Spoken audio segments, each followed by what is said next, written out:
boa noite, obrigada por estarem aqui presentes, mas queria agradecer a presença inicialmente da doutora Renata, que é a nossa presidente da Sociedade de Pediatria do Distrito Federal, e agradecer ao nosso palestrante, o doutor André Salles. O doutor André Salles é professor colaborador da área da medicina da criança e do adolescente, na área da saúde mental, né, da psiquiatria da infância e adolescência.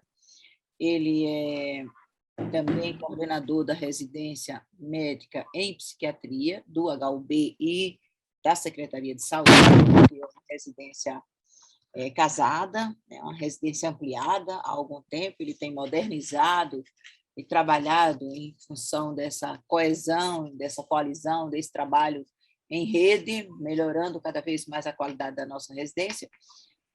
E em função dessa temática, meu nome é Marilúcia Picanso, não sei se todos conhecem, eu sou professora de pediatria, eu sou a decana hoje do departamento, nunca pensei que eu chegaria a ser a decana, mas sou professora associada e coordeno um serviço, um ambulatório muito pequeno de adolescência no Hospital Universitário. Mas a gente, então, vim moderar esse tema, que é um tema dificílimo, e o doutor André trabalha conosco há algum tempo, né? Alguns anos, né, André? Apesar de você ser jovem, mas há algum tempinho. Uns aninhos já, viu? Entrei no HUB em 2014, já tem um tempo bom. Olha só. Então, nós vamos falar de matemática que é difícil, é uma temática dolorosa para todos nós médicos, para o pediatra, para o psiquiatra, que a gente brinca que o psiquiatra foge dos temas da morte e vai fazer psiquiatria. No entretanto, ele encontra um evento gravíssimo, doloroso, difícil, que é o suicídio. E, principalmente, falar do suicídio numa população adolescente. E a gente sabe que, cada vez mais, a gente está tendo crianças ainda antes da adolescência cometendo o suicídio. Então, o professor André vai nos brindar com a sua fala, sua experiência, e como a gente pode estar falando de suicídio na adolescência. Obrigada, doutor André, obrigada a todos, e agora a palavra é sua. O prazer é meu estar aqui com vocês, né? Estar com a Sociedade de Pediatria é sempre um prazer muito grande mesmo, porque acaba que quando a gente vai se enveredando pela carreira da psiquiatria, né, muitas vezes a gente fica mais distanciado de questões clínicas e, né, da parte mais da clínica médica, da pediatria, e estar no hospital universitário, estar junto com a pediatria é sempre uma área de aprendizado enorme, né, com a pediatria, com as suas diversas subespecialidades. Então, a gente está sempre aprendendo e buscando interagir, buscando, né, ter novos olhares, ter novas perspectivas sobre várias condições dessas que a gente acaba, né, tratando na psiquiatria também. Né? O tema, exato, muito pertinente, né? A gente acaba aproveitando o Setembro Amarelo para falar um pouquinho sobre o suicídio, acaba que é um mês que fica um pouco mais voltado para essa temática, mas é um assunto muito recorrente, né? Não só nos serviços de psiquiatria, mas nos serviços de pediatria que atendem adolescentes. Né? A saúde mental tem sido cada vez mais presente. Eu acho que a pandemia acabou, né, alargando um pouco também essa expectativa de situações de saúde mental. Então, a gente aproveita setembro para poder lembrar um pouquinho sobre a temática, mas é uma temática que está aí acompanhando a gente ao longo do ano, e é importante a gente sempre estar falando sobre ela, né, com os nossos pacientes, com as pessoas que a gente tem próxima e com as pessoas que a gente gosta também, principalmente, né, nossos familiares, nossos amigos, né, nossas pessoas próximas a nós. Né, para a gente poder falar sobre suicídio na adolescência, eu imaginei aqui 3 pontos assim, importantes para a gente poder abordar. Primeiro, são algumas ações governamentais. Né? Aí aqui a gente pode falar um pouco de ações governamentais, mas também lembrar também de algumas questões ligadas às sociedades profissionais, a campanhas, né, a forma de abordar essa temática. Um segundo ponto é a questão clínica, né, quando a gente está, enquanto profissional, a gente se depara com essa situação, como a gente deve abordar, como a gente deve fazer, e depois, especificamente, para poder falar um pouco sobre a temática do suicídio com o público-alvo, né, com os adolescentes especificamente. Então, vou tentar passar um pouco sobre essas esferas para a gente poder ver o que tem sido feito dentro das ações governamentais e aí dentro das sociedades, né, e das instituições profissionais, um pouco da clínica e um pouco também de como abordar a temática com o público-alvo. Tá? Esses slides aqui são slides da Secretaria lá do Ministério da Saúde, Secretaria de Educação e Saúde. Nessa gestão atual, o primeiro marco que a gente tem sobre saúde mental foi esse projeto Mentalize, que foi realizado em agosto de 2020, pelo YouTube, conferências, palestras que falaram um pouco sobre a temática, e aí especificamente temática sobre saúde da infância, da criança e adolescente, um pouco sobre a parte do idoso, falou-se também sobre saúde mental dos trabalhadores. Então, dentro dessas temáticas foram colocadas aí diversos temas ligados a públicos específicos, e aí a parte da criança e do adolescente foi falado um pouco sobre transtorno de aprendizado, uso de drogas, conversar sobre internet e os jogos eletrônicos, né? Uma temática que tem sido muito frequente. Eu acho que a pandemia acabou amplificando muito essa questão do uso de celular, o uso de meios virtuais e o uso inadequado de internet e jogos eletrônicos. Eu acho que a gente depois pode até falar um pouquinho também sobre isso, porque tem chegado cada vez mais crianças com quadros extremamente disfuncionais com relação ao mundo virtual. O Ministério da Saúde também tem proposto ações de educação em saúde e em defesa da vida.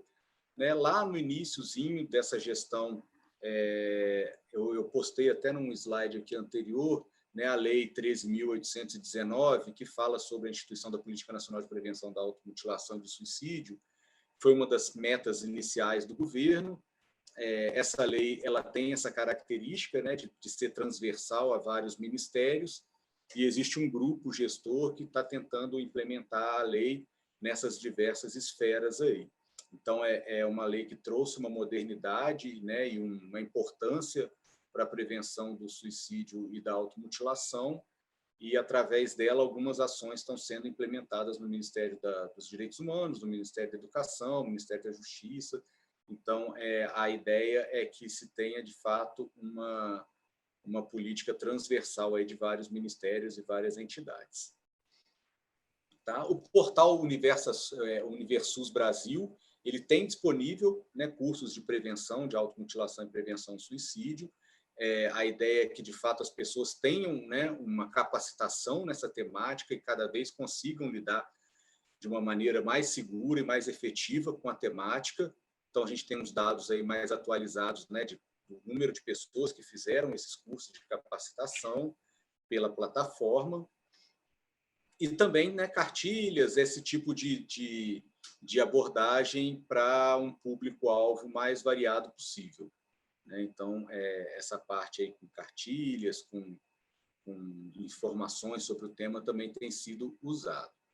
Então, a gente tem algumas ações, claro, isso são ações voltadas especificamente para a prevenção e para a conscientização com relação à prevenção do suicídio e da automutilação, e a gente tem, de fato, as estratégias de saúde, de saúde pública voltadas aí para a saúde mental, a linha de cuidado, a linha de prevenção, a linha de reabilitação, e aí com os CAPs, com as RAPs, a Rede de Apoio Psicossocial, contemplando todas as suas esferas, que vão desde os serviços emergenciais, e aí acaba que é uma parte que a pediatria tem um papel importante por receber muitos casos de situações em crise, situações mais limites, e também os CAPs e toda a rede de saúde mental e de atenção primária também à saúde, compondo essa RAPS dentro de uma política de saúde pública. Mas quando a gente vai pensar, de fato, em receber essas crianças, né, dentro da clínica, dentro das possibilidades diagnósticas e terapêuticas. Acho importante a gente ter um pouquinho desse conhecimento, um pouquinho de como organizar o raciocínio, até para a gente poder traçar acompanhamentos e projetos terapêuticos mais seguros e mais amplos possíveis. Né? Então, a gente tem como referência diagnóstica psiquiátrica o DSM-5. O DSM-5 foi publicado em 2013, né? E ele traz, de uma maneira mais atualizada, as possibilidades de diagnósticos dentro da esfera da psiquiatria. E, a partir daí, também pensando na psiquiatria da infância e da adolescência. Tá? Uma proposta inicial, aqui é muito da forma como eu acabo fazendo e alguns profissionais de saúde mental também fazem, né, que num primeiro momento, quando você vai atender uma criança e um adolescente, a gente tentar não limitar, né, a abordagem. Tem profissionais que gostam primeiro de conversar com os familiares, depois conversar com o adolescente, tem gente que gosta de conversar primeiro com o adolescente. Eu geralmente deixo isso de uma forma muito aberta, né? Num primeiro contato, eu acho importante como o adolescente se sente mais à vontade, como os familiares se sentem mais à vontade. Eu acho que dessa forma você até sente um pouco como é que estão as tensões ali interpessoais e você consegue já identificar alguns pontos de conflito. E muitas vezes o adolescente quer conversar sozinho, ele quer ter um momento mais particular, e outras vezes não. Muitas vezes o adolescente é tímido, ele é mais recatado, ele está com uma certa dificuldade de ser abordado e ele acha melhor estar com alguém de confiança, alguém mais próximo para poder facilitar essa abordagem. Então, eu tento deixar o máximo possível à vontade e, de preferência, que o próprio adolescente decida, né, como vai ser essa primeira abordagem. E aí, nesse primeiro momento, de fato, um discurso espontâneo, também de uma maneira bastante à vontade. Muitas vezes os pais ou os responsáveis querem, né, falar de uma certa prioridade, querem expor um pouco o seu ponto de vista. É importante, né, caso isso aconteça, que o adolescente saiba que ele vai ter um momento dele, que ele vai ter o tempo dele de colocar o seu ponto de vista e como ele, né, se sente, como como as coisas acontecem para ele. E aí, depois desse discurso mais espontâneo, que as pessoas, né, colocam ali de maneira prioritária o que elas se sentem mais incomodadas, a gente vai fazendo um refinamento dessas informações, né, com perguntas mais específicas, às vezes com um direcionamento um pouco maior, para a gente tentar montar essa colcha de retalhos aí.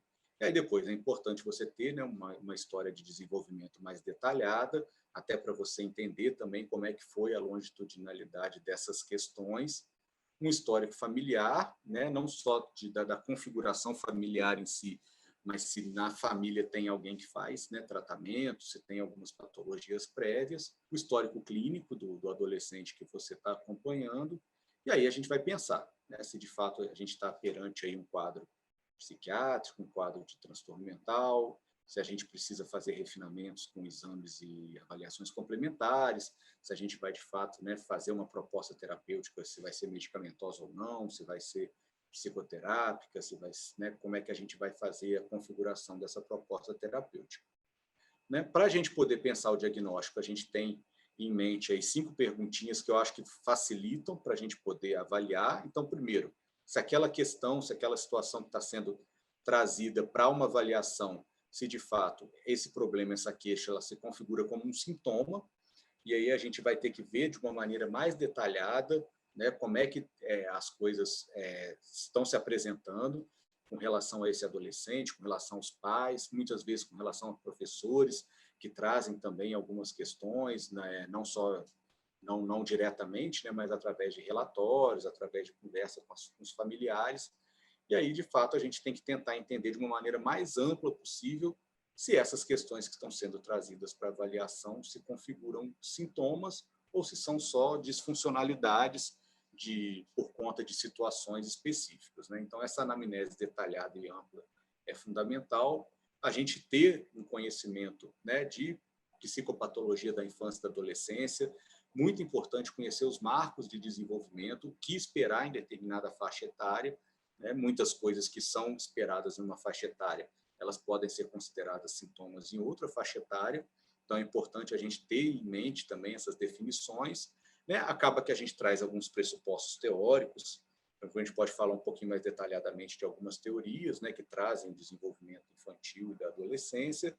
Lembrar que a gente também está lidando com várias individualidades, né? A gente não tentar classificar o que é normal e o que é patológico através da média ou através, né, da maior prevalência, mas tentar, de fato, entender o indivíduo e o contexto histórico-cultural, né? A gente lembrar que muitas coisas podem ser consideradas estranhas, diferentes em alguns contextos, mas que dentro, né, daquela cultura, daquela regionalização, são considerados comportamentos naturais, normais e esperados. Então, a gente tem que tentar refinar também isso, tentar entender um pouco se aquilo faz parte do entendimento da população que o jovem está inserido, né? E aí a gente vai categorizar esses sintomas em 4 grupinhos aí especiais: os sintomas emocionais, os problemas de conduta, atraso de desenvolvimento e dificuldade de relacionamento, que através dessa arborização a gente consegue tentar entender um pouquinho melhor o que está acontecendo com esse adolescente. Então, saber se é um sintoma, saber o impacto, né, que essas características estão causando, né, aí não só para o indivíduo, mas também nas suas relações interpessoais, como, né, ele tem lidado com essa angústia, com esse problema, com essa dificuldade, né, e o impacto que isso está causando na vida do adolescente. Os riscos que isso traz, não só para o indivíduo também, mas para as pessoas que estão ao seu redor, né, de acordo com as características ali do sintoma. Então, a gente lembrar de fatores de predisposição, fatores de precipitação e fatores de perpetuação. Muitas vezes a gente tem isso de uma maneira mais clara, mas muitas vezes a gente não tem isso de uma maneira muito clara. Mas a gente vê se de fato existe algo que está predispondo essa pessoa a ter um quadro de transtorno mental, se existe um fator específico que está precipitando isso, né, que foi o fator deflagrador, e se existem situações ou alguma condição que está perpetuando essa condição.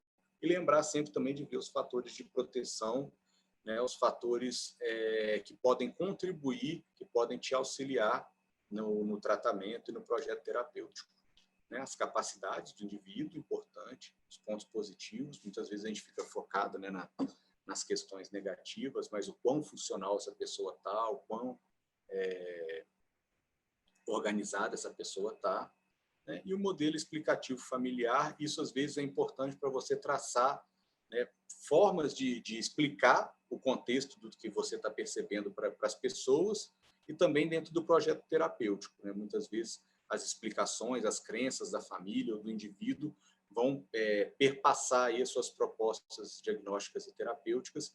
Então, trabalhar com essas expectativas e com esse modelo explicativo para, né, minimizar ao máximo possível as contradições é importante. Né? E a partir daí a gente vai pensar nos grupos diagnósticos, transtornos emocionais, a gente vai falar um pouquinho mais detalhadamente aí de alguns pontos.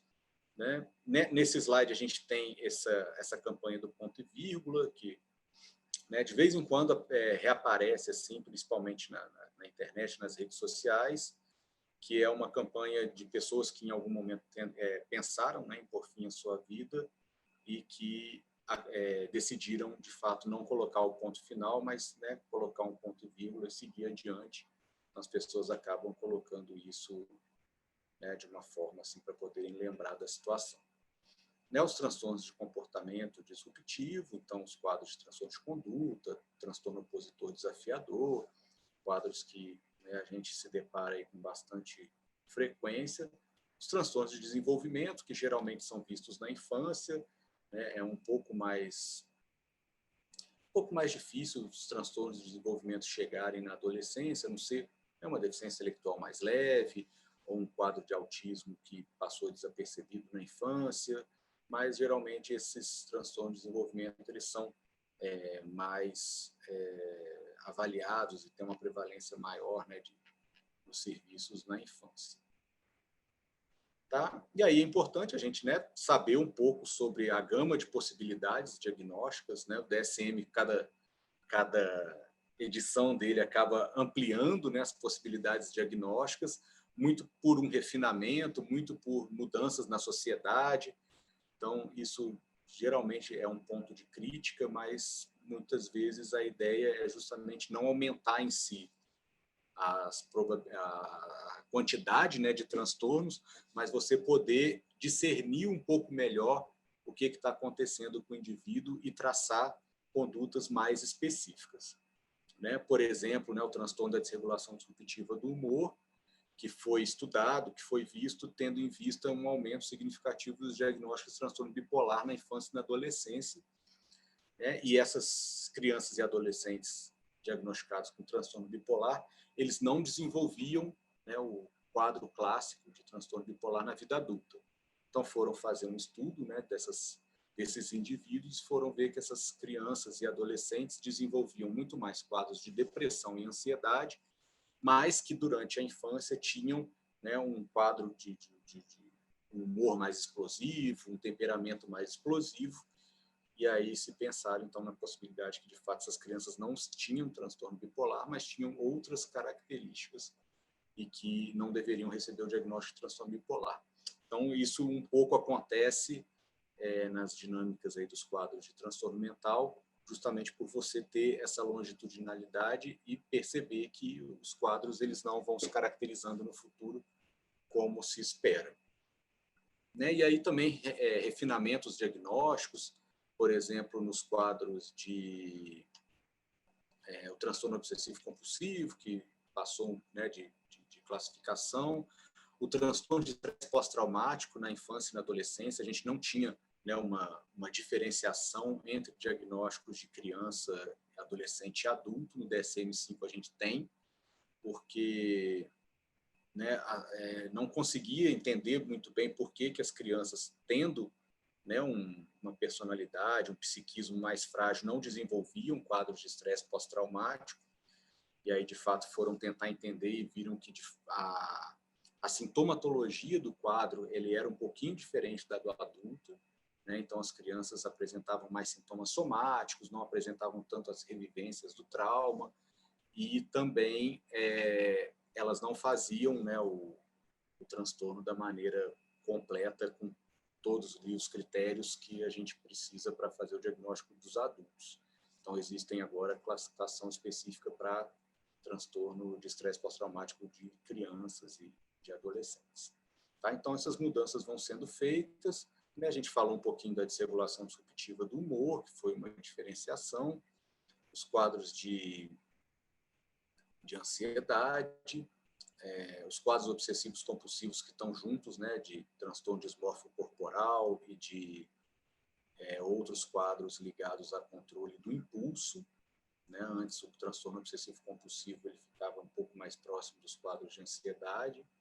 Né? Então, a gente vai tendo essas mudanças aí no arcabouço. Aí são os critérios diagnósticos do transtorno disruptivo da desregulação do humor, né? Que são as explosões temperamentais de raiva recorrentes, desproporcionais. Né? E isso era muito evidenciado para diagnóstico de transtorno bipolar. Né? Irritabilidade pode estar presente em vários transtornos mentais e muitas vezes isso era caracterizado como um quadro de flutuação de humor.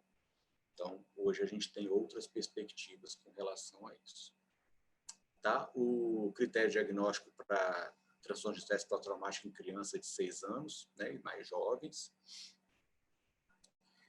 Bom, especificamente com relação ao suicídio, a gente tem, primeiro, diferenciar, né, o que seria uma tentativa de suicídio do que seria uma autolesão não suicida. Né? E, de fato, a gente tem a magnitude, a gente tem alguns aspectos que a gente pode levar em consideração, mas a intencionalidade é o principal fator para a gente poder discernir entre essas situações e para a gente poder caracterizar, né, as condutas de uma maneira mais específica. Então, a tentativa de suicídio, ela tem a intenção de acabar com a própria vida, ela tem a intenção mesmo de chegar ao óbito, mesmo que sejam tentativas, vamos dizer assim, leves, né, pouco efetivas. E a autolesão não suicida, elas geralmente não têm a intenção de acabar com a própria vida, mesmo sendo, muitas vezes, situações de uma gravidade maior, lesões, né, de uma gravidade maior. Não tendo a intenção e tendo a intenção, a gente caracteriza de maneira distinta. Tá? Bom, aqui para a gente poder pensar um pouquinho sobre a autolesão e essa forma, né, de autolesão que a gente tem visto muito frequentemente, uma prevalência bastante alta, principalmente entre os adolescentes.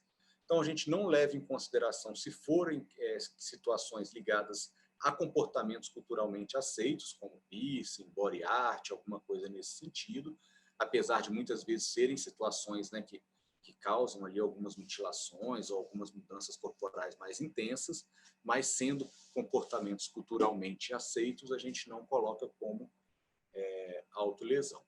E aí, de fato, a gente vai tendo toda uma cascata aí de entendimento sintomatológico, que vai desde, né, de transtorno neurocognitivo, intoxicação por substância. Então, se você tem uma autolesão mais proveniente de um quadro de intoxicação, a gente não estaria falando dessa autolesão intencional que os adolescentes têm praticado. Né? E aí tem várias outras questões. A autolesão em si ficou muito marcada dentro das personalidades, principalmente da personalidade borderline, mas a gente vai ver que, de fato, né, tem essa característica, mas outras situações, outros transtornos mentais acabam tendo uma prevalência alta também de autolesão.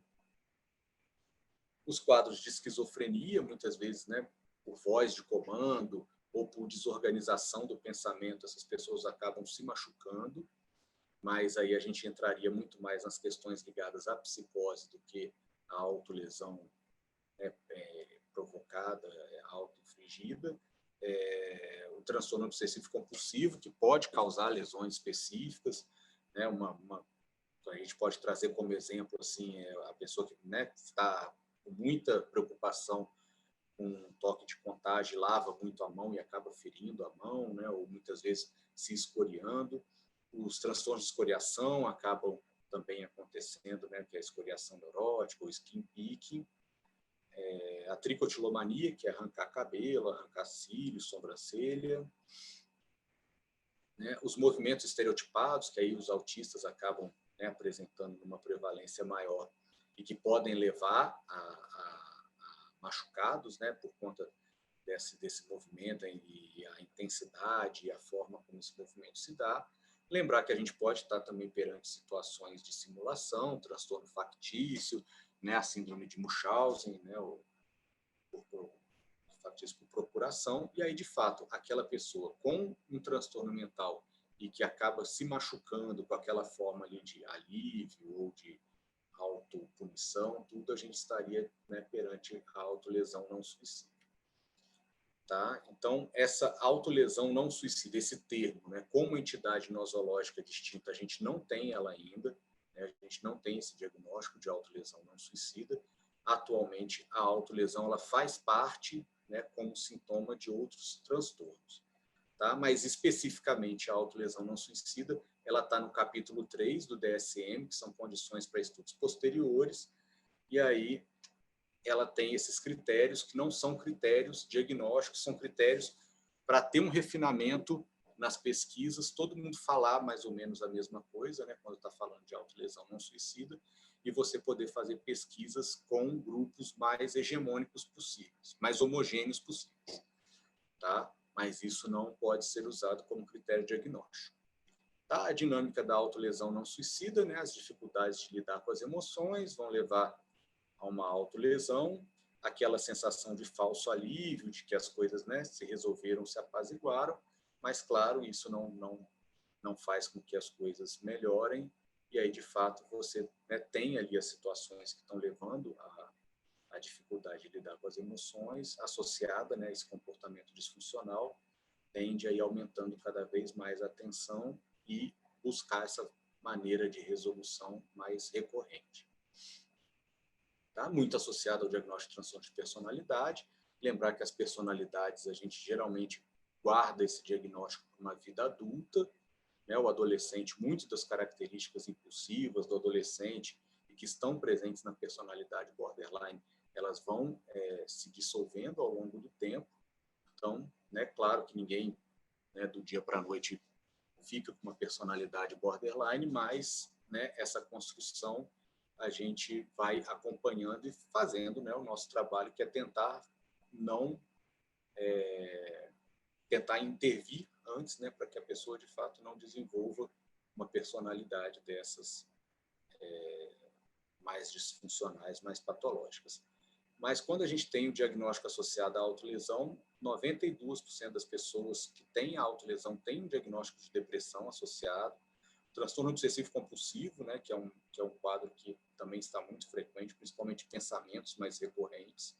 Transtorno de estresse pós-traumático, ansiedade, transtornos alimentares, que acaba que é uma forma também de lidar com as frustrações e com as angústias de uma maneira mais corporal, né?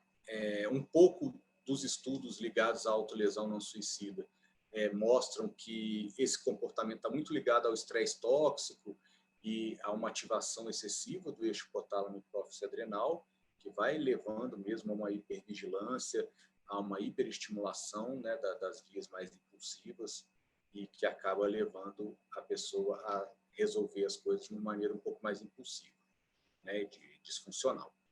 A epidemiologia no Reino Unido, em 2014, a gente já tem estudos até mais recentes, depois eu vou até mudar aqui um pouco a referência, mas esses números, apesar de ter um aumento, ele vem se mantendo um aumento constante.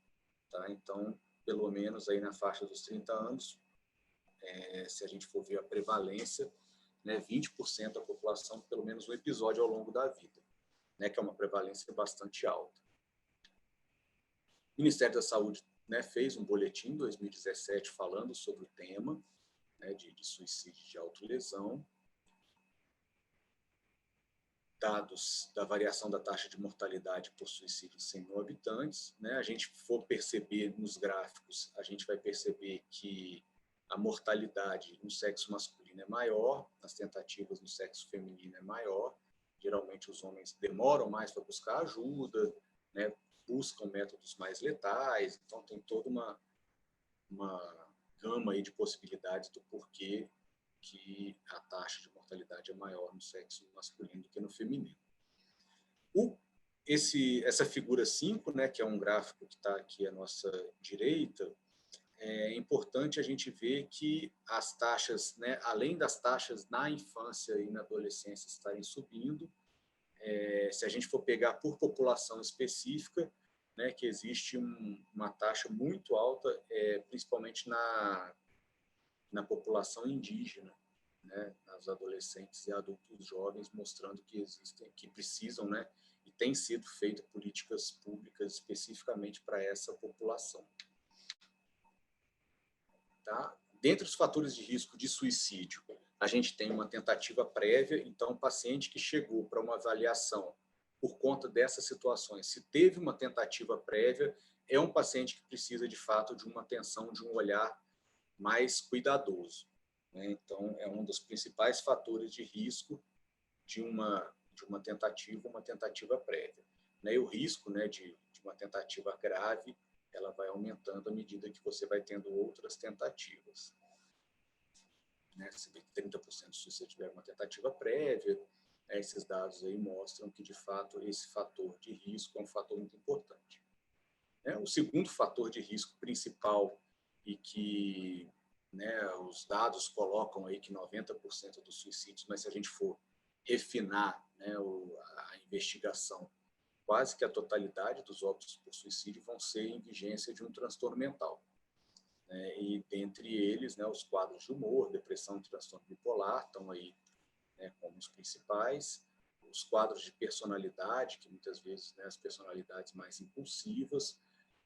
As pessoas que acabam também tendo abuso e dependência de substâncias, né, principalmente quando associada a outro transtorno mental, né, agregam um risco muito grande para óbito por suicídio, os quadros de psicose.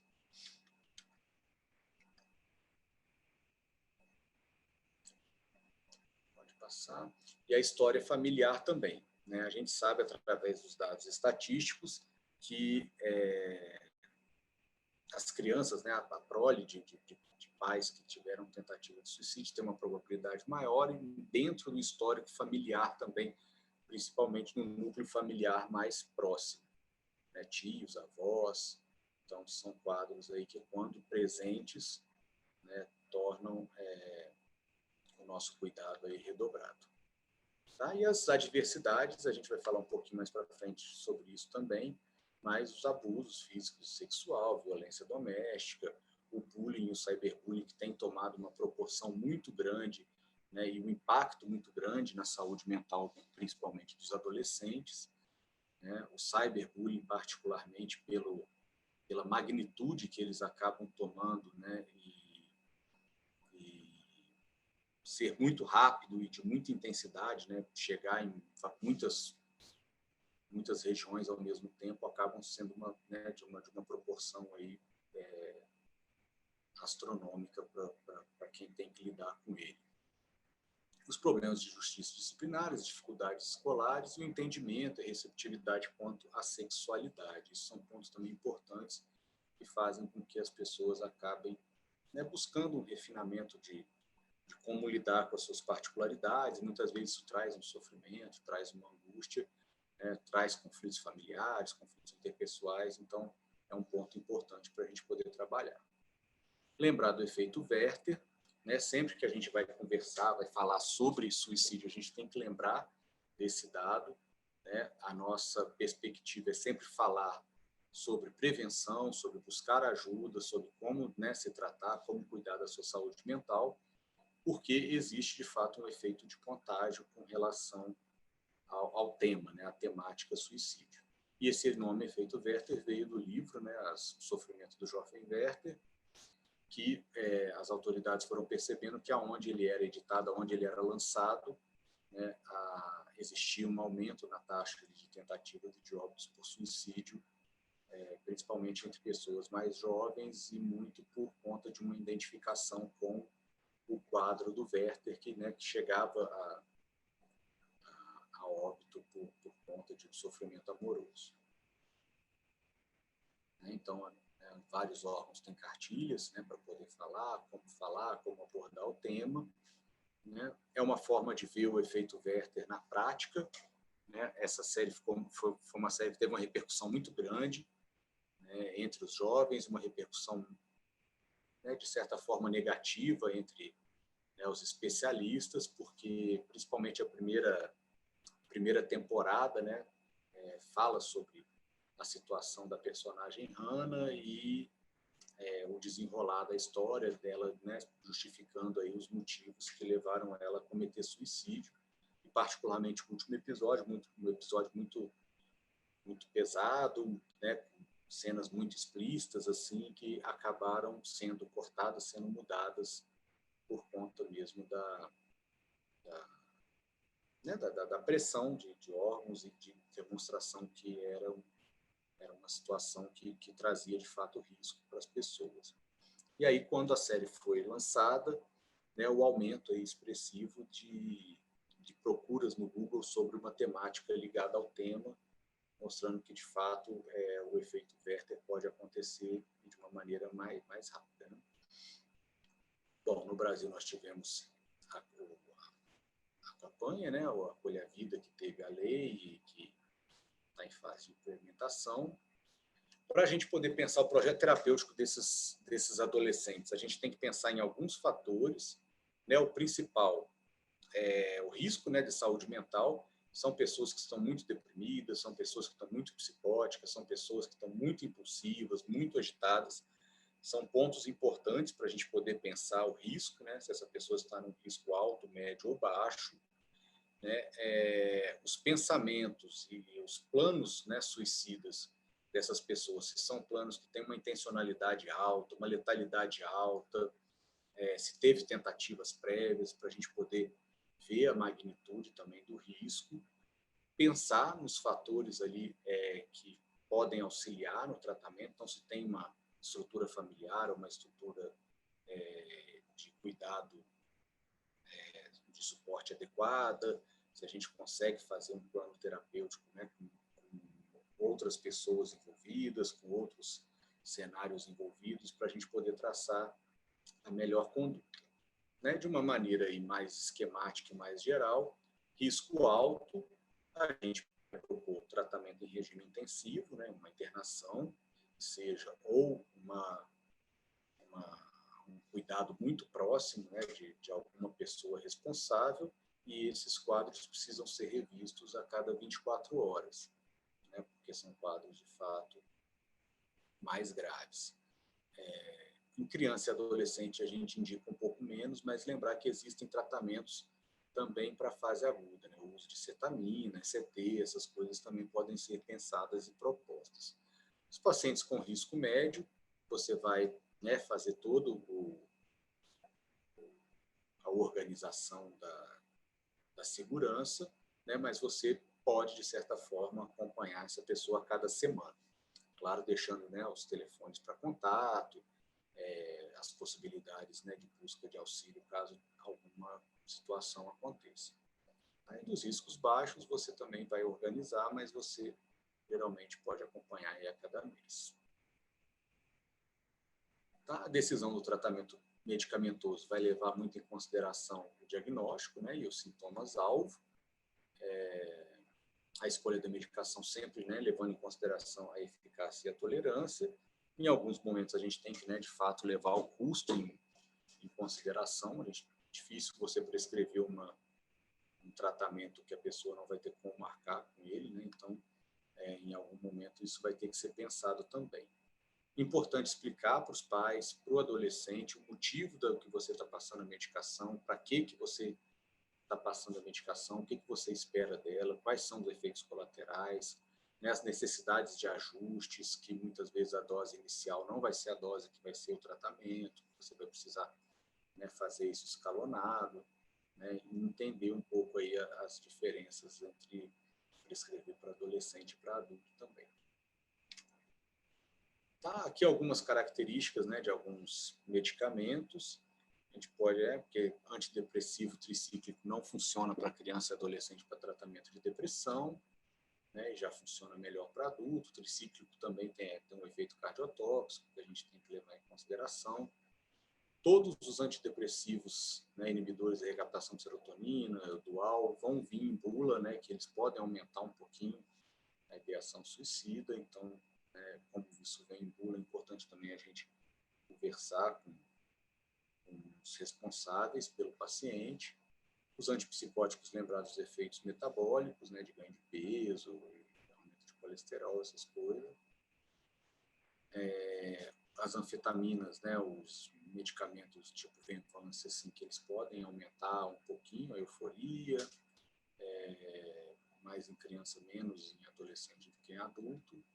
E o metilfenidato, que questões de tolerância e efeitos colaterais. Tá, aqui tem, né, de uma maneira mais geral, as indicações dos medicamentos, faixa etária, tipo de evidência. Depois a gente pode até especificar um pouquinho mais sobre isso. E aqui, para a gente poder falar um pouquinho sobre como abordar esse tipo de assunto em criança, eu trouxe um projeto. Existem vários tipos de projetos para ser abordados na escola, para ser trabalhados com os adolescentes. E aí, uns famosos é o Passaporte das Emoções, Amigos do Zip, tem algumas formas de você trabalhar isso. Esse projeto, de certa forma, foi um projeto que eu fiz em parceria com uma orientadora do CEF 102, que a gente foi levar um pouco, né, sobre a temática para os adolescentes, eu acho que era de 8º e 9º ano, né, para a gente poder falar um pouquinho. E aí a abordagem principal, a gente, claro, não vai falar especificamente sobre o transtorno, o suicídio, essas coisas, a gente vai falar um pouco sobre saber quem você é, né, saber as suas características, as suas limitações, saber identificar os seus sentimentos, né, e como pedir ajuda, né, saber a importância de você pedir ajuda. Então, levei algumas imagens para a gente poder conversar um pouco sobre elas. Os jovens, eles funcionam bem através de imagens e de algumas temáticas que são, né, mais próximas do cotidiano deles. Então, né, a metáfora do labirinto ali na cabeça, né, um indivíduo se olhando no espelho, A Moana, o desenho dela, né, é muito sobre saber quem eu sou, buscar, né, as minhas raízes e ser quem eu sou, tal. Então, é um tipo de desenho interessante para a gente trabalhar essa temática. Existem uma infinidade de desenhos que a gente pode, né, trazer essa temática, mas, no caso, eu trabalhei com a Moana, e aí a gente vai trabalhar um pouquinho esses dois aspectos, né? Saber quem eu sou e quando pedir ajuda. Então, saber quem eu sou, a gente conversou um pouco sobre, né, o que é a puberdade, o que é a adolescência, né? Então, como se desenvolveu a construção, né, dessa faixa etária, né, do que é ser adolescente, o que é estar na adolescência, e como isso tem tomado uma proporção cada vez maior na nossa sociedade. Falamos um pouquinho também, né, sobre essa experiência multifacetada de vários autores, de vários pontos de vista, de várias perspectivas, para poder trabalhar o indivíduo, para poder trabalhar a adolescência. Então, né, você tem a visão neurológica, a visão psicanalítica, a visão de vários aspectos, e aí a gente conversou um pouquinho sobre o que seria a adolescência para cada autor, né, não focando muito na teoria do autor, mas sim no que o autor entende, quer dizer, né, sobre a adolescência, né, que é até interessante que muitas coisas que os autores trazem, quando a gente traz assim de uma maneira um pouco mais simplificada, os adolescentes se identificam muito com essas características, né? Então eles acabam entendendo um pouco que existem pessoas que já pensaram nisso e que conseguem identificar algumas características, algumas formas de comportamento que vão desde o indivíduo ali nas suas questões interiores, né, como o Freud, a psicanálise atuam, até, né, no meio sociológico, aí, como Bauman coloca as relações interpessoais e como seria dada nessa estrutura interpessoal entre os jovens, né? E aí a gente fala também um pouquinho sobre o estirão, um pouquinho sobre, né, as questões do adolescente neurobiológicas, questão da inteligência emocional, né, de como identificar o que eu estou sentindo, a importância de identificar como a gente está se sentindo, o que está trazendo, né, aquele tipo de emoção para a gente poder criar mecanismos adequados e robustos, né, para lidar com essas questões, né, que isso, de certa forma, é amadurecer, né? E, né, conversamos um pouco sobre as expressões faciais, os emojis, né, que, de certa forma, representam os nossos sentimentos. Então, a gente consegue, né, através de expressões faciais, demonstrar o que a gente está sentindo, o que a gente está pensando para uma pessoa em qualquer parte do mundo, através, né, dessa mimetização que os emojis trazem, né, de expressões faciais dos seres humanos. Né, trabalhamos um pouco a empatia. Infelizmente, o vídeo não vai abrir. Eu tentei abrir ele aqui, mas eu não consegui fazer ele abrir. Era um vídeo sobre um menino que tinha uma amputação, eu acho que de perna, e que ganha um cachorrinho que também tem uma amputação, e que, como a partir dessa relação entre eles conseguem, né, criar um vínculo e acabar superando as suas dificuldades. É um vídeo bastante interessante que os jovens acabam entendendo de uma maneira bastante clara, assim, específica, esses pensamentos de empatia, de você, né, de certa forma, se solidarizar com os sentimentos e com as necessidades do outro.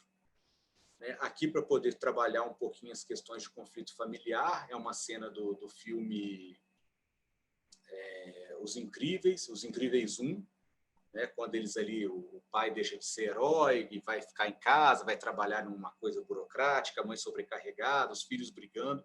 Então tem todo esse contexto, e essa cena é interessante, primeiro que eles, né, os jovens gostam do desenho em si, e é uma cena muito engraçada, assim, mas que traz toda a carga emocional, né, dos conflitos familiares, assim, potencializados pelos poderes, né, deles. Então é uma cena muito engraçada, mas que é muito interessante, assim, para trabalhar a questão de conflitos familiares com os adolescentes. Aí a gente acaba falando um pouquinho sobre os transtornos mentais, que, de fato, muitas vezes, algumas situações que estão trazendo uma angústia, trazendo um sofrimento para a gente, não são só uma questão de causa e efeito, que de fato a gente pode estar em vigência de quadros, né, que precisam de ajuda profissional, e que isso não é demérito nenhum, que faz parte também do tipo de ajuda, né? A gente pode ter ajuda familiar, pode ter ajuda escolar, mas a gente também pode, né, e quando necessário a gente deve ter ajuda profissional. As questões ligadas, né, às pressões aí por desempenho, por prova, né, principalmente essas provas maiores de PAS, Enem, a gente conversou também bastante sobre isso e como, né, essas dificuldades escolares, essas pressões escolares acabam influenciando muito, né, os comportamentos, o humor e até a vigência de transtorno mental entre os jovens. E a questão da rede social também, que saber lidar com o mundo virtual, saber lidar com a exposição das redes sociais, com a intensidade, né, de uso das redes sociais, faz uma diferença muito grande na saúde mental dos jovens. A grande maioria não percebe isso, a grande maioria não consegue modular a quantidade de tempo e a forma como, né, estão nas redes sociais, e isso acaba tendo um impacto muito, muito pesado, né, principalmente para jovens que não estão aí com o seu psiquismo robusto. Então, a gente trabalhou bastante esses aspectos. Dentro desses aspectos, dessas dificuldades, o sofrimento acaba aparecendo de uma maneira mais clara, e aí sim, né, quando você percebe que existem situações que levam a pessoa a situações mais extremas, como a autolesão, né, e pensamentos e planos suicidas, aí você sai do contexto coletivo e aí vai trabalhar especificamente com este indivíduo. Né? Então, quando a gente vai trabalhar autolesão, quando a gente vai trabalhar pensamentos suicidas, a gente trabalha no contexto individual, porque cada indivíduo, cada pessoa tem as suas questões para poder falar sobre isso, para poder entender essa questão. Tá? Então, a gente tenta trabalhar coletivamente o entendimento de como eu sou, como, né, como a minha forma de ser, e as características de quando eu preciso e como, né, é importante pedir ajuda.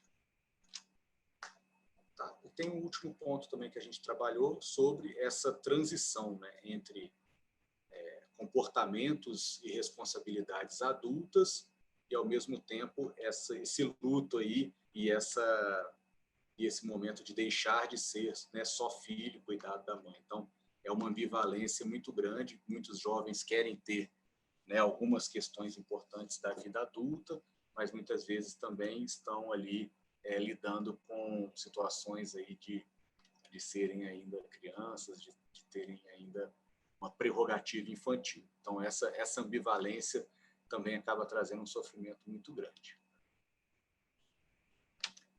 Acho que é isso, gente.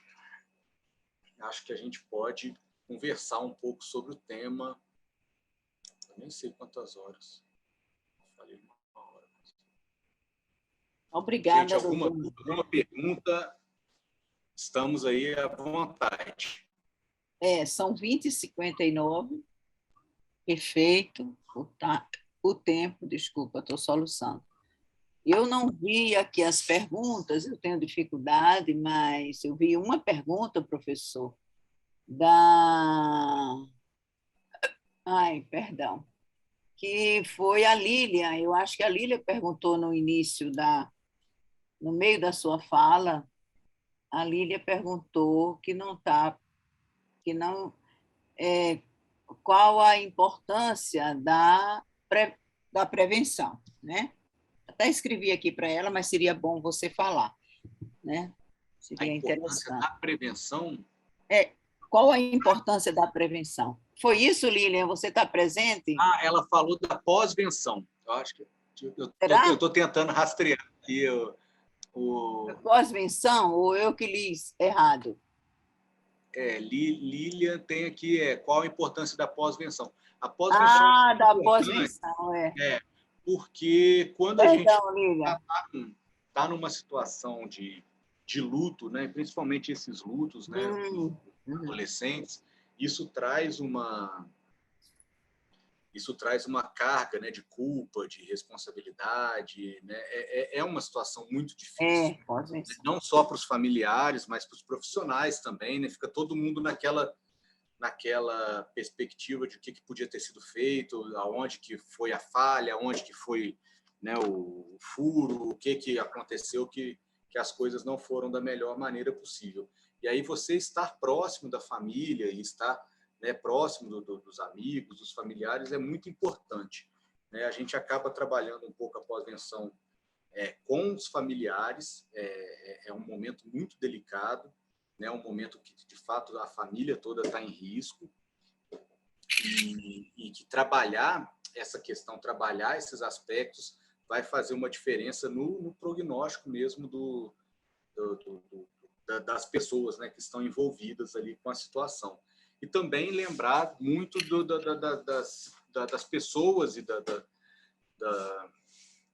da sociedade que estava mais próxima da pessoa, né? Então, no caso de adolescentes, as escolas, né, têm um papel fundamental, fazer um trabalho de pós-venção nas escolas e com os amigos mais próximos, e mesmo com os professores, né, com as pessoas que estavam mais próximas desse indivíduo, porque isso acaba tendo uma repercussão muito grande, né, no ambiente escolar, no ambiente dos amigos. Isso geralmente tem uma repercussão e a pós-venção é importante para você minimizar o impacto disso nas pessoas. Dar espaço para essas pessoas poderem falar como eles estão lidando com aquela situação. Muitos amigos próximos, né, tomam isso, né, um evento adverso desse como algo que eles podiam evitar, que eles podiam ter feito diferente, que eles podiam ter, né, tomado alguma atitude que mudasse a situação. Né? Muitas vezes os jovens ficam meio receosos de falar sobre alguma coisa e acabar atraindo a confiança do amigo, né? E acontece um evento adverso, né? Entra naquela dicotomia, poderia ter feito algo, poderia ter falado, né?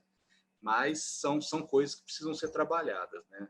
A gente vai trabalhar com um evento, né, que já aconteceu. Então, é tentar entender, tentar fazer com que as pessoas minimizem o máximo possível esse sentimento de culpa, né, que acabam atrapalhando o luto de uma maneira geral, e que elas consigam falar, que elas consigam expressar e mostrar também os seus sentimentos.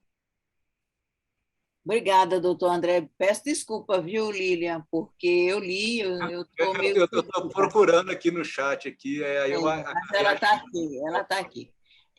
Que bom que você leu corretamente e bacana.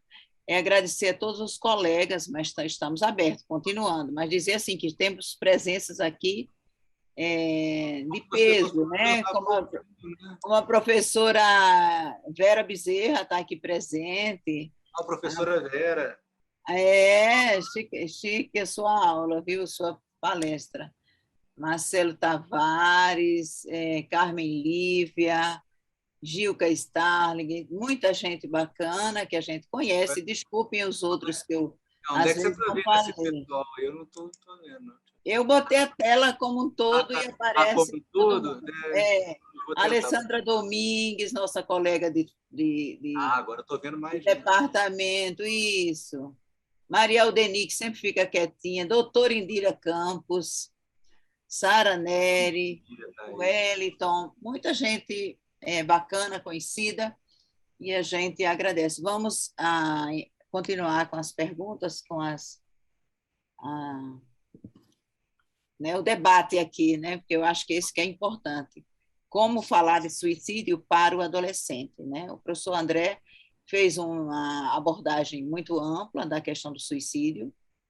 É preciso a gente lembrar que eu sou também pautada no nosso filósofo francês Émile Durkheim, que fala que o suicídio não é uma questão única, né, individual, é uma questão social. Todos nós somos um pouco partícipes e responsáveis por cada suicídio.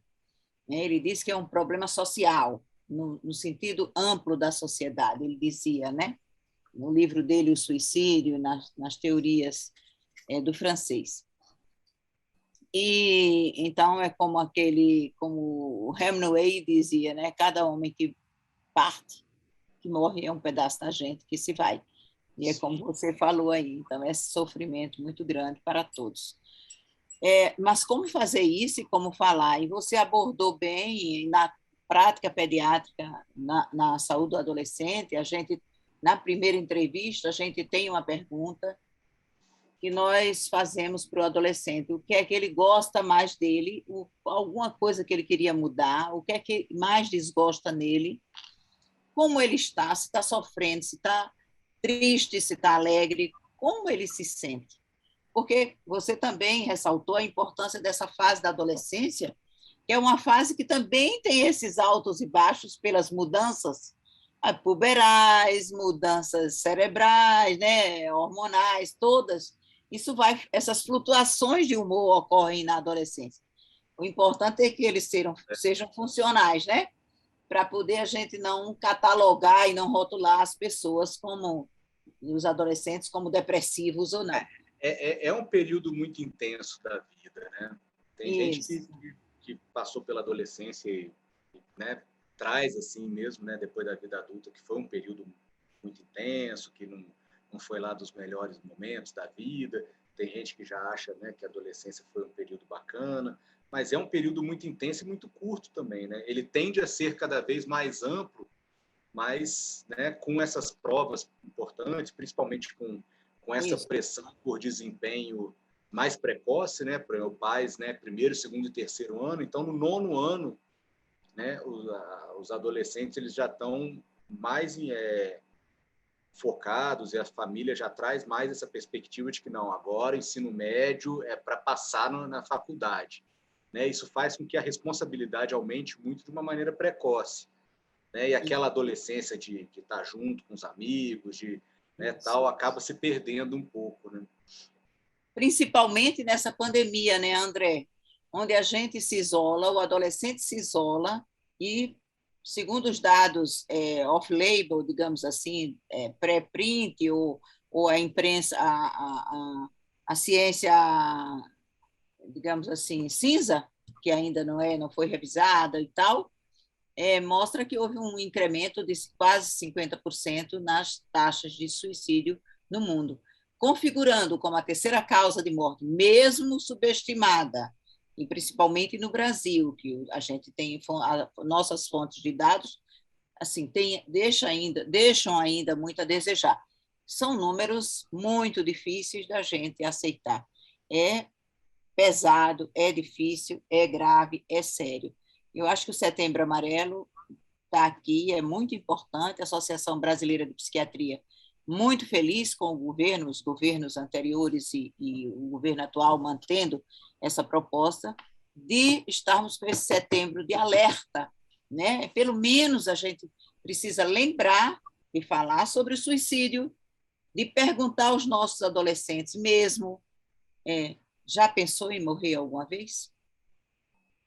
Já imaginou como faria isso? Então, depois que a gente faz uma transferência com o nosso jovem, a gente começa a fazer essas perguntas. A Indira está aqui presente, a Carmen Lívia, a doutora Gilca Starling, eu acho que podem até contribuir um pouco, comentando, enfim, com esse trabalho que é feito na prevenção do suicídio na adolescência. Porque o jovem está sofrendo, como disse o André, um mundo, ele está desde o micro universo dele, né, da sua ambiência familiar até comunitária e vai se ampliando em um mundo onde ele falou do cyberbullying, onde alguém joga um nude de uma menina ou de um menino e isso vai imediatamente tomar uma proporção imensa, né? Então a gente está sofrendo violências e cyberbullying de todas as formas. Eu queria que uma delas falassem também, André, para te provocar aí sobre essa... Mas, enquanto o pessoal vai pensando, eu estava conversando outro dia com meus amigos de colégio, né? Sim. E aí eu estava falando que eu tenho recebido muitos pacientes ali na faixa do segundo, do terceiro ano, e que eles estão, assim, muito ressentidos porque eles perderam uma parte importante, né, de formatura, de deixar o ensino médio, né, eu conversei com um menino aqui outro dia que ele falou assim, meus amigos eu vi e depois agora nunca mais. Cada um vai para a universidade, vai para um canto. A gente perdeu esse momento assim de, né, de estar junto ali e poder fazer esse rito de passagem, né? E aí eu estava justamente conversando com meus colegas do colégio, assim, eu não consigo imaginar minha vida sem meu segundo, meu terceiro ano, por exemplo, assim, né? Isso. O impacto que isso tem na nossa vida, na construção, né, dos nossos propósitos, depois que a gente vai para a faculdade e tudo. Então, assim, né, imaginar assim, que eles não vivenciaram o segundo e terceiro ano dessa maneira, né, de estar junto e partilhar e fazer festa de formatura, viagem de formatura. Aí o pessoal, cada turma faz uma coisa, de um jeito, assim, né, que eles simplesmente isso se perdeu. Assim. Então, quando eu voltar para a aula, eu vou voltar já numa faculdade com outro pessoal, amigo cada um no canto, e né, falou, né, perdi, não tenho o que fazer. Ô, André, vocês estavam, primeiramente, parabéns pela palestra, foi excelente, muito bom, Marilu, você estava aqui quietinha escutando, aprendi muito. E é um período muito estranho, né, que a gente está vivendo. Primeiro que ninguém imaginava, né? Se a gente não imagina, imagine para o adolescente, né? Então, para eles é muito, assim, é tudo muito novo, é tudo e muito vazio. Então, o que é que eu tenho observado? Que os meninos, você tocou em ensino médio, então é uma fase em que eles têm a autoaceitação, né?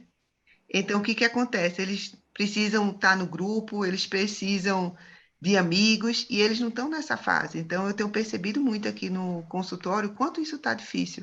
A quantidade de criança e adolescente que eu tenho visto que está triste, a mãe fala, nossa, ele está triste.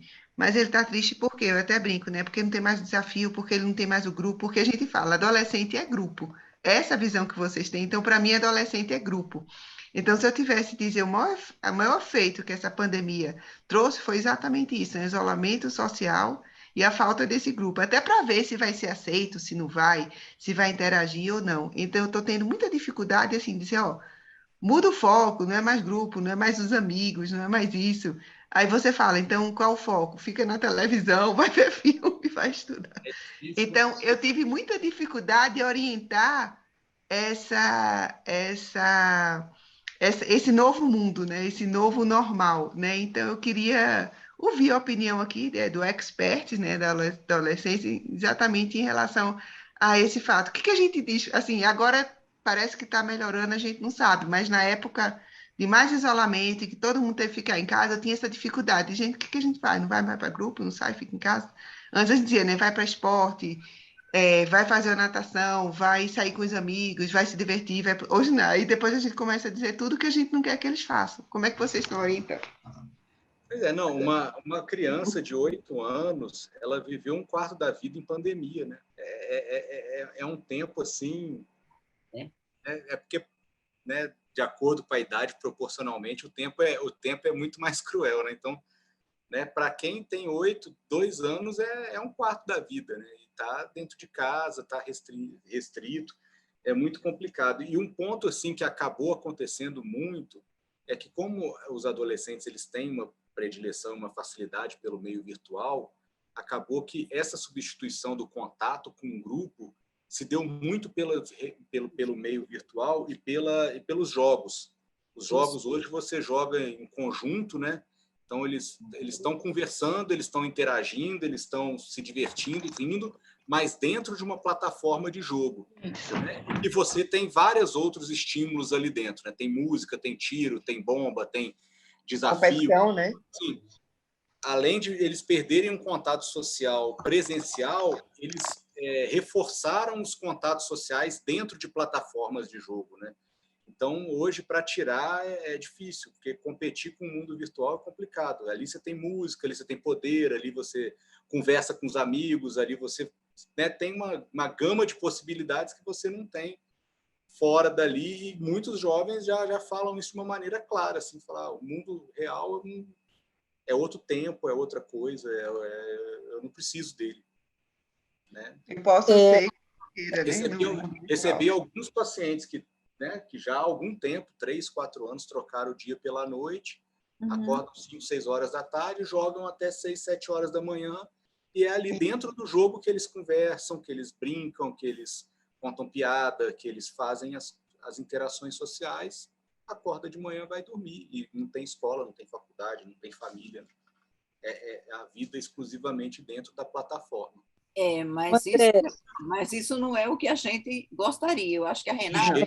Não, isso acabou com a pandemia, e vai ser, o impacto disso daqui para frente a gente não sabe qual vai ser, mas vai ser absurdo, assim. Alguém se inscreveu? André, e eu acho que foi maravilhosa. Vocês, como sempre, brilhante, né? André, e que eu fico, né, pensando, né, se a gente for pensar assim, né, que o nosso sistema aéreo, córtex, né, essa parte reptiliana, né, nosso sistema nervoso reptiliano, tem 500 milhões de anos, sistema límbico, 200 milhões de anos, e o nosso córtex pré-frontal, só 200 mil anos, né, e a gente tem que entender que os adolescentes, eles estão mais aí, né, no sistema límbico, da nossa herança mamífera, e como isso acontece, quer dizer, eles querem o prazer imediato, é muita dopamina jogada e muito rapidamente, né? Então aí me reporta, né, que é da minha época, o Matrix, né? O protagonista prefere viver no Matrix novo agora. Prefere, né, viver naquele mundo virtual da inteligência artificial e com todas as compensações que aquilo dá, não é isso? Do que viver no mundo real. E a gente tem visto isso muito frequentemente, né? Eu acho que discutir também a questão do suicídio, ele passa pela discussão, né, das mudanças epigenéticas que o mundo digital tem trazido, né, inclusive com alterações importantes com relação, né, a genes de violência. Eu acho que a gente precisa realmente assumir essa discussão e assumir essa discussão não condenando, mas eu acho que a gente tem que, enquanto pediatra, enquanto, né, pessoas que lidam com pediatras e que lidamos com adolescente, pensar quais são as alternativas, o que nós vamos dar em troca, ou como que nós vamos trabalhar isso, as mídias, para que elas incorporem de uma forma positiva, né, nas nossas vidas, na vida dos nossos filhos, dos nossos netos e assim por diante. Eu acho que esse é o grande desafio, é um grande desafio que a gente tem, né? E você colocou muito bem a questão, por exemplo, do cyberbullying, né? Nós temos hoje, o cyberbullying ele acontece porque tem uma plateia. Então, que plateia é essa, né? Essa plateia, ela é conivente, essa plateia ela é neutra, essa plateia ela é protetora, né? Então eu acho que a gente tem que discutir várias coisas com relação a isso que estão ligadas, né, a essa temática do suicídio ou, né, da questão da gente pensar aí a valorização da vida, né, que é extremamente importante, né? Mas foi fantástico, André, adorei. Obrigada. O sistema de recompensa, ele tem, né, um papel direto nessa gênese do uso abusivo de tecnologia e de rede social, né? Eu tenho até uma palestra, um estudo que fala sobre, por exemplo, a rolagem de barra infinita, né? Esse negócio que você vai subindo a tela, vai subindo a tela e sempre vem uma coisa nova, sempre vem uma nova possibilidade. Como isso é, de fato, um mecanismo da roleta, né? Você está sempre ali na expectativa do ganho, da expectativa do algo mais engraçado, do algo mais bonito, do algo mais interessante, e você fica ali rolando aquela barra e se deixar por horas, né? Esses pequenos vídeos do Riff, do TikTok, é isso, né? São 5, 10 segundos e já vem o próximo, e você está sempre na expectativa do próximo, e você vai criando um mecanismo de dependência mesmo por estar ativando esse mecanismo de recompensa. É bem pesado, assim. E, é claro, as redes sociais, as propagandas sabem trabalhar isso perfeitamente, né? Com certeza. Eles já moldam a rede social para suas áreas de interesse, já é um ponto que já faz uma diferença enorme. Eu acho que, eles te oferecem o que você quer ver, né? Eu acho muito interessante, né, a gente pensar que né, os filósofos como Guy Debord já colocou isso em 1962, né, a Sociedade do Espetáculo está aí recentemente, né, e que já fala disso tudo, né, a gente for pensar Humberto Eco e vários outros, né, pensadores, o próprio Bauman, fala disso de uma forma assim, né, muito interessante, que a gente precisa refletir. Eu acho que a gente tem que buscar uma terceira via, entendeu? Não dá só para a gente fazer a negação, né? Nós temos que procurar quais são as alternativas, o que nós vamos colocar, né, ali neste lugar, né? Ou o que nós vamos moldar aquele lugar para ser um lugar que seja diferente, né? A gente vai ter que repensar, repensar essa história aí, como que nós podemos intervir, né? A tecnologia está aí, a tecnologia é um avanço assim absurdo, né? Mas a gente não pode simplesmente negar a tecnologia em prol de algumas coisas. A gente tem que, de fato, buscar alternativas para poder lidar de uma maneira saudável com isso. André, posso falar? É a Mariana. Então, eu até tinha perguntado aí no chat sobre o papel das redes sociais, né, no suicídio, né? E acabou que vocês estão falando disso. Como que a gente pode trabalhar isso no consultório de pediatria? Porque, na verdade, a minha vontade é que acabasse de existir rede social, né? Mas isso não vai acontecer. Então, assim, como que a gente orienta? Assim, para mim, isso tem sido bem difícil orientar isso para os pais, porque eles estão, assim, totalmente sem controle da situação mesmo, assim. Como você falou, crianças que ficam o tempo todo em rede social, em idade inadequada, durante a noite, não tem horário para dormir, para parar. Como que a gente pode trabalhar isso, assim? Eu realmente fico assim, eu fico orientando, mas uma sensação, assim, de nadar contra a correnteza. Obrigada. Eu acho que um ponto, a Sociedade Brasileira de Pediatria tem um documento que fala sobre as faixas etárias e o tempo de tela, né, a exposição a meios eletrônicos, que é apesar de, né, já ter um tempinho essa publicação, ela ainda é uma publicação muito atual. Eu acho que tem que existir um pacto e uma organização familiar. É claro que, né, dadas as proporções, a criança, né, de acordo com a faixa etária dela, não vai ser exposta a determinadas coisas. Mas é difícil você trabalhar com famílias que né, não conseguem colocar determinados limites e organizar bem a vida virtual dos filhos, porque os pais também não conseguem organizar a sua própria vida virtual. Então, a gente tem que tentar traçar vamos dizer assim, horários livres de eletrônicos, né, horários limites de eletrônico, quando que vai poder usar, quando que não vai poder usar. Cada criança, cada faixa etária tem um determinado tempo, um determinado tipo de exposição. Né? As crianças estão recebendo o celular de uma maneira muito precoce. A criança não tem a menor condição de se moldar, de se organizar para poder estar na rede social, para poder...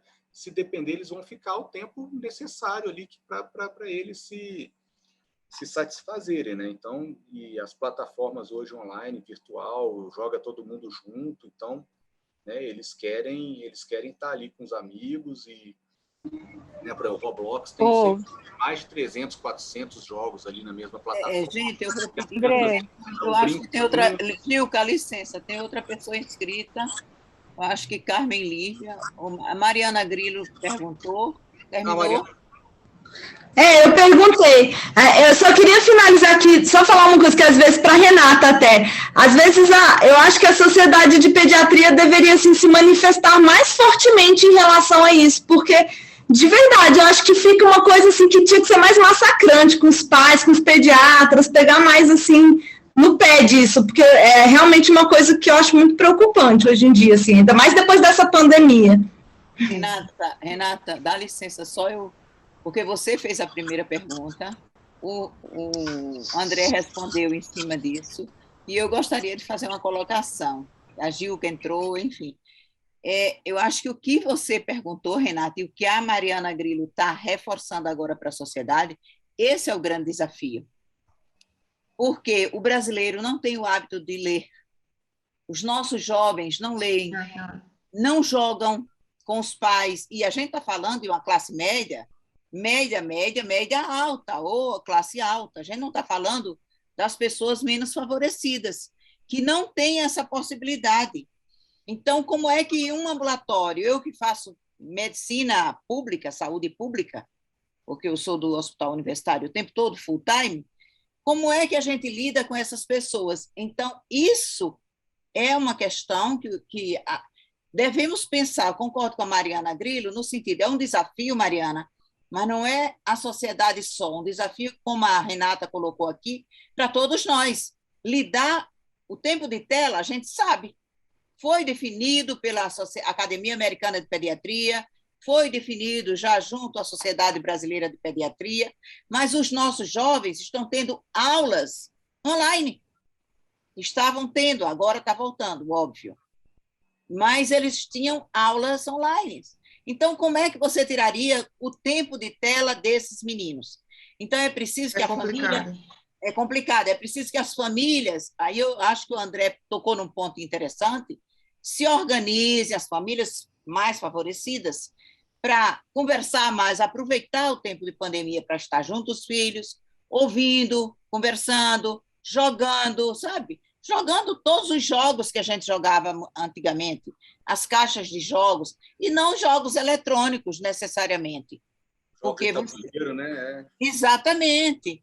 Então, eu acho que tem alternativas, sim, para se pensar, e eu acho que a sociedade caberia até trabalhar isso com os pediatras, um grupo, para ver quais seriam as alternativas de orientação. Nada pode ser engessado, cada indivíduo e cada família e cada grupo vai ter as suas possibilidades, né? Mas é preciso que a gente pense nisso. É um desafio para todos nós, não é só para mim. Só um comentário aqui, Maria Lúcia. Uma vez eu vi uma palestra, foi até pela sociedade, que a gente está vivendo agora a pandemia, mas se a gente for ver, o comportamento familiar tem mudado ao longo dos anos, né? Então, nessa palestra eu achei muito interessante e me lembrou muito minha infância, que antes na nossa casa era uma televisão e ficava na sala. E a família toda se reunia na frente daquela televisão e a gente assistia o Jornal Nacional, Boa Noite, hora de criança ir para a cama, e todo mundo dormir e ninguém comentava nada. Hoje já não é assim. Antes da pandemia, eu acho que assim, a pandemia só veio reforçar o que a gente precisa resgatar, né? Então, como é hoje em dia, principalmente nas classes sociais mais favorecidas, então os jovens já estão sozinhos, né? Eles vão para o seu quarto, ligam a televisão, geralmente é mais uma televisão em casa, então assim, eu acho que essa colocação da Mariana foi interessante, a gente tem que realmente falar, e esse mês a gente está começando, Mariana, a gente já está assim, mas Lúcia, vamos botar as notas, vamos fazer essa live, vamos discutir, porque é um tema que não é que seja pouco discutível, mas a gente termina tendo dificuldade de como abordar e também como perceber, né, que aquele adolescente está em risco, o que fazer quando os pais chegam, não, se é tristeza, se tem que dar mais atenção. Então, realmente, acho que é um tema que a gente tem que discutir, falar, conversar e trocar essas experiências. Exato. Mas eu acho que o comportamento familiar vem mudando e a pandemia piorou. E, André, e como você fala, consequência disso a gente não sabe.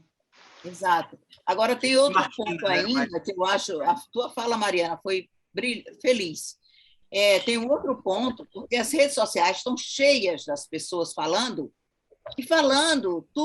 muitas coisas que não têm uma evidência científica confirmada, comprovada. Não falam em nome de uma sociedade científica. Falam em nome ou da experiência, ou da vivência, ou disso ou daquilo.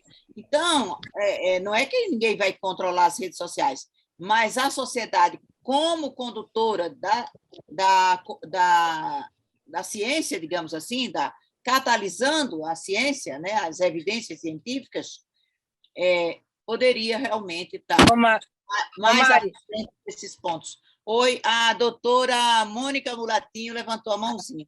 Mas a Gilca estava na frente, Mônica. Eu acho que tem algumas coisas, por exemplo, que Humberto Eco coloca muito bem. Ele tem uma citação com relação a isso, né? Quer dizer, antigamente as pessoas falavam suas imbecilidades na mesa após um copo de vinho, né? E aquilo ficava ali sem prejudicar a humanidade. O que nós estamos vendo com a rede social hoje, né, na citação Eco coloca isso muito claramente, quer dizer, a quem nunca estudou na vida tem o mesmo peso, por exemplo, da fala de um prêmio Nobel.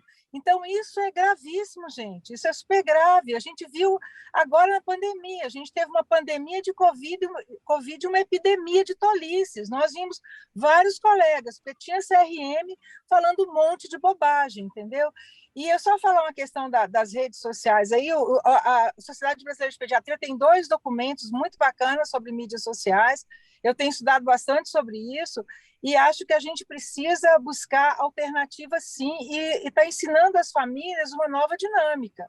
E, principalmente, eu consigo muito convencer os pais à medida que eu discuto o desenvolvimento cerebral, né? A gente que trabalha no ambulatório de transtorno, né, Mari? Fazemos muito isso, discutimos como que o cérebro se desenvolve, como é que ele vai, né, se amadurecendo. E quando o pai ele descobre isso, ele descobre que tem todo um aparato, né, neurobiológico que também sustenta não só, né, aquela criança no desenvolvimento, mas também seu aprendizado, sua memorização, eles ficam mais sensíveis às nossas falas, né? É uma alternativa que eu uso, Mariana, tá? E eu acho que tem dado muito certo, bem interessante. Tem voz. Obrigada, doutora Gilca. Doutora Mônica, por favor. Oi, queridos, está delicioso o debate, estou amando. Marianinha trouxe uma questão maravilhosa, que está super em voga agora, né?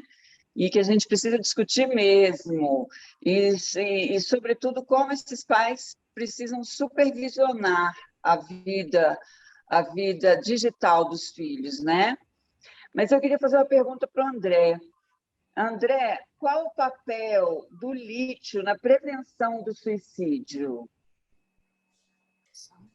O lítio, ele é, né, um dos medicamentos mais antigos que a gente tem na psiquiatria, e ainda hoje um medicamento assim que tem acho que para substituí-lo não tem, né? Ele tem algumas características muito importantes, né, como estabilização de humor, como neuroproteção.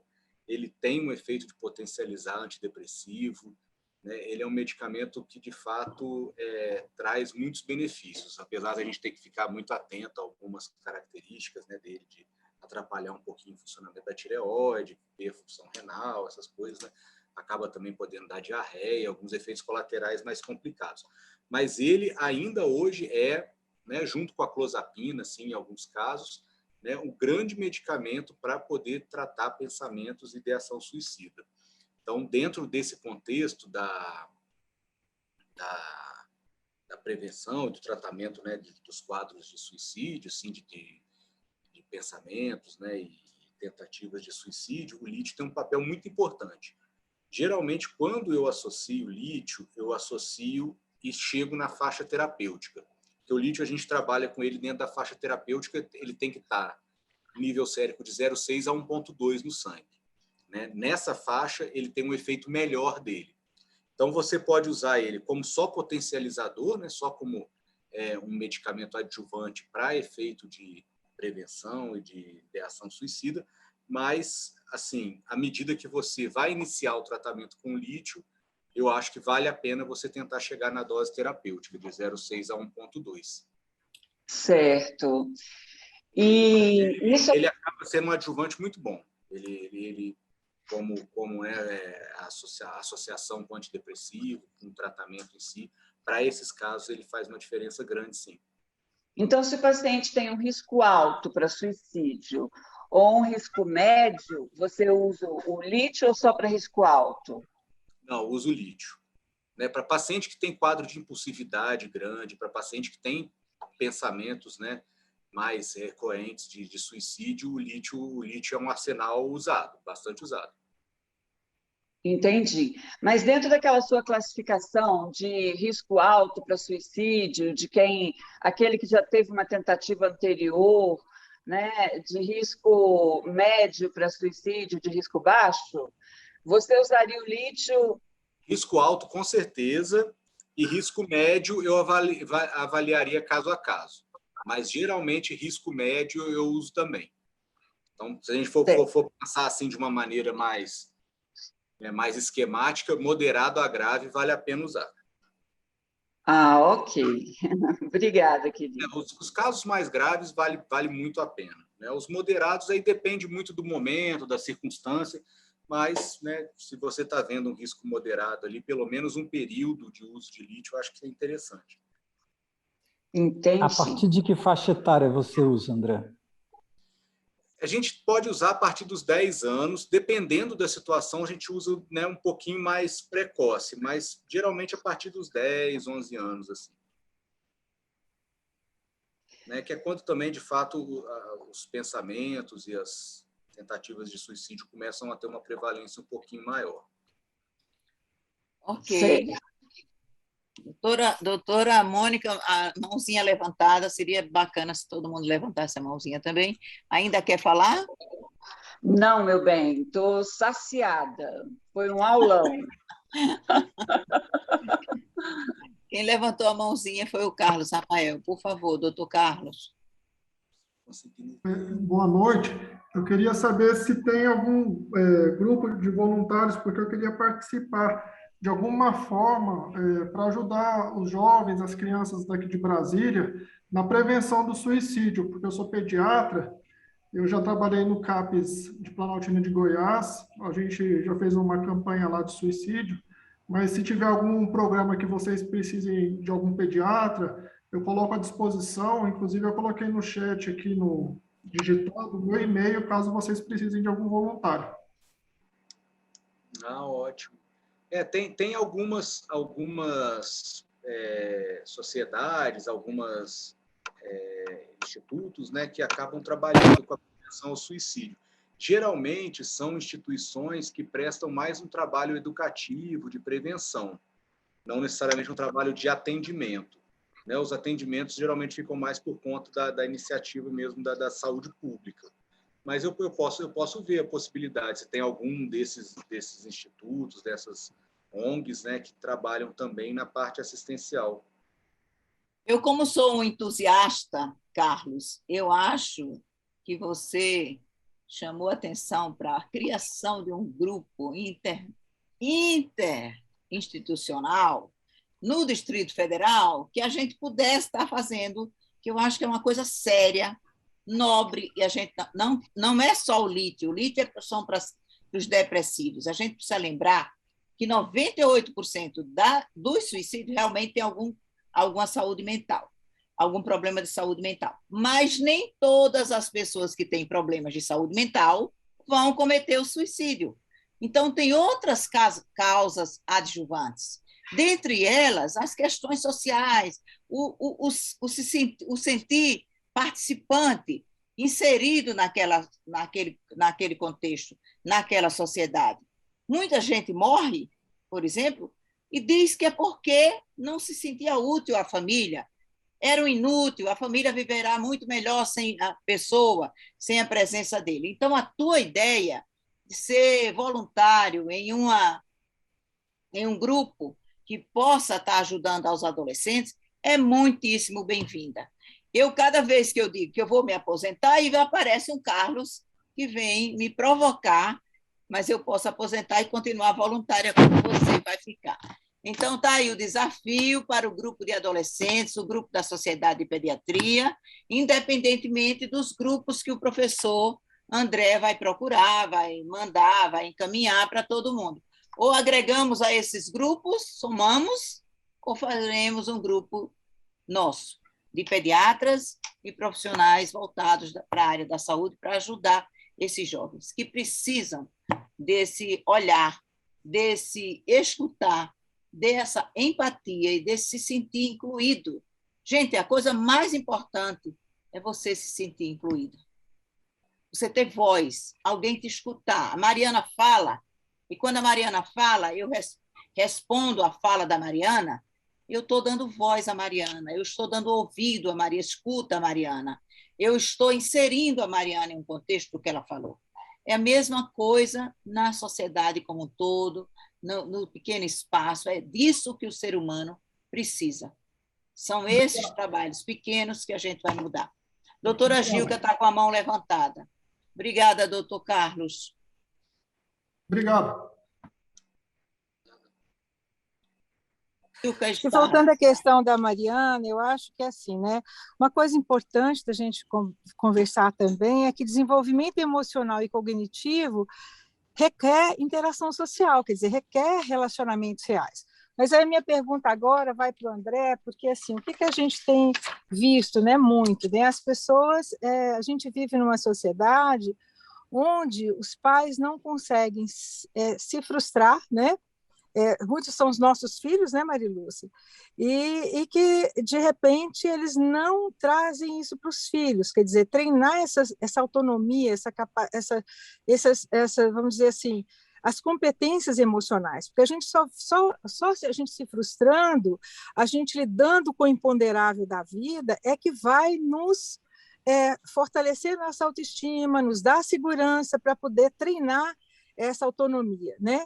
Então, eu acho, André, assim, que como que você vê isso, assim, o treinamento das competências emocionais, e agora, né, o livro do Harari fala muito sobre isso, né, sobre as competências emocionais e principalmente o que é o homem do futuro, né, aquele que tem empatia, aquele que tem, né, que é solidário, e todas as 14 aí, competências, ou 10, dependendo de quem fala, né, quem acha. Mas o que você acha com relação a isso, né, como treinar essas competências no sentido da questão da valorização aí da vida, né, e com relação ao suicídio e a esse comportamento? Sim, o pessoal tem, a gente, né, a rede social, as pessoas têm falado muito, a geração Nutella, uma geração que não aguenta frustração, tal. A gente tem que lembrar que essa geração foi, né, veio de uma outra geração, né? E aí a gente tem que fazer também um pouco meia-culpa, né, de como essa geração, né, que não está aguentando a frustração, a geração que está sendo, né, desenvolvida para o agora, para o gozo, né, exagerado e momentâneo, tal, né? Quem trouxe esse arsenal para essa sociedade, né? A gente tem que fazer um corte mais transversal, né, mais longitudinal, de fato, dessa questão, né? Então, se os indivíduos estão ficando cada vez mais propensos, né, a se desestabilizarem, a ficarem mais frustrados, a terem mais dificuldade de encarar, né, os desafios, isso já vem num processo que não é de agora, né? Então, a gente tem que aproveitar que a pandemia talvez tenha, né, colocado uma lupa em alguns aspectos, para a gente poder, de fato, repensar alguns percursos, alguns caminhos que, né, a sociedade está seguindo.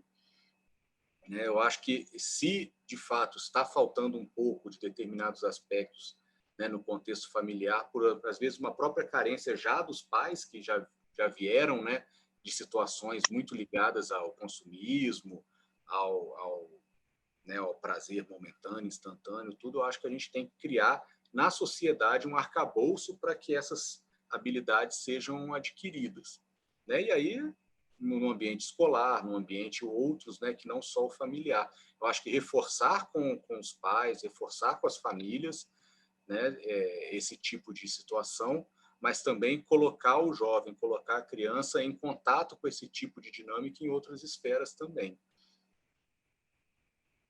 Né? Mas é uma situação complicada, porque os próprios valores da sociedade estão muito em xeque, né? Então, a gente não sabe muito bem o que a gente quer enquanto sociedade, enquanto nação, enquanto, né, é tudo muito, muito complicado. Então, acho que até a gente ter um entendimento um pouco maior do que as pessoas querem, entendem, né, como nação, como sociedade, como valores, a gente vai ter uma dificuldade de se situar. E os jovens, né, mais ainda.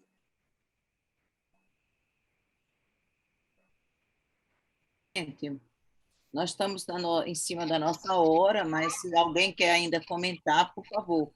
Está muito interessante o debate. Alguém quer falar mais algum comentário ou pergunta? Estamos com a nossa hora esgotada. Nossa, eu estou encantada de ver uma plateia tão grande, né? Tão ampla, tão presente, participando, participativa. E, de fato, empolgados, envolvidos com a situação dos nossos jovens, dos nossos adolescentes. Doutora Gilca, a senhora ainda quer falar? Está com a mãozinha levantada? Doutora Gilca? Não, Mari, não, é que eu não estou conseguindo baixar minha mão. Okay. A mão ficou. Desculpa. Você está parecendo com a... Baixou. Com a molequinha que está ali no campo de golfe tomando um vinho. Parece algo, sei lá. Parece muito feliz tomando um vinho. Mas, enfim, você é ótima, Moniquinha. Doutor Carlos, por favor. Doutor Carlos levantou a mão. Tá sem som, Carlos. Está sem som, Carlos. Eu só queria saber como nós podemos fazer o grupo, porque eu não sei se deixa o contato lá na Sociedade de Pediatria, porque cada um está num hospital diferente. Eu, por exemplo, trabalho no Hospital do Gama. Então, não sei como que nós faríamos para criar esse grupo, nem que seja virtual, entendeu? Eu não sei como. A senhora trabalha na UNB. Doutora Renata, poderíamos pensar em um grupo?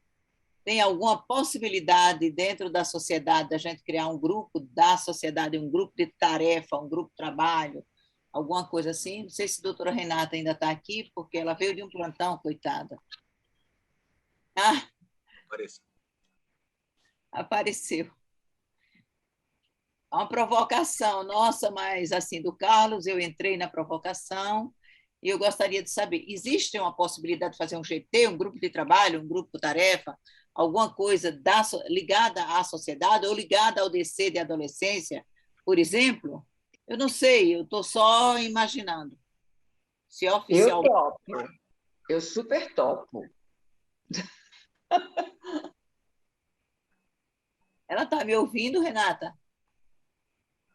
Desculpa, eu estava no mudo. Desliguei agora.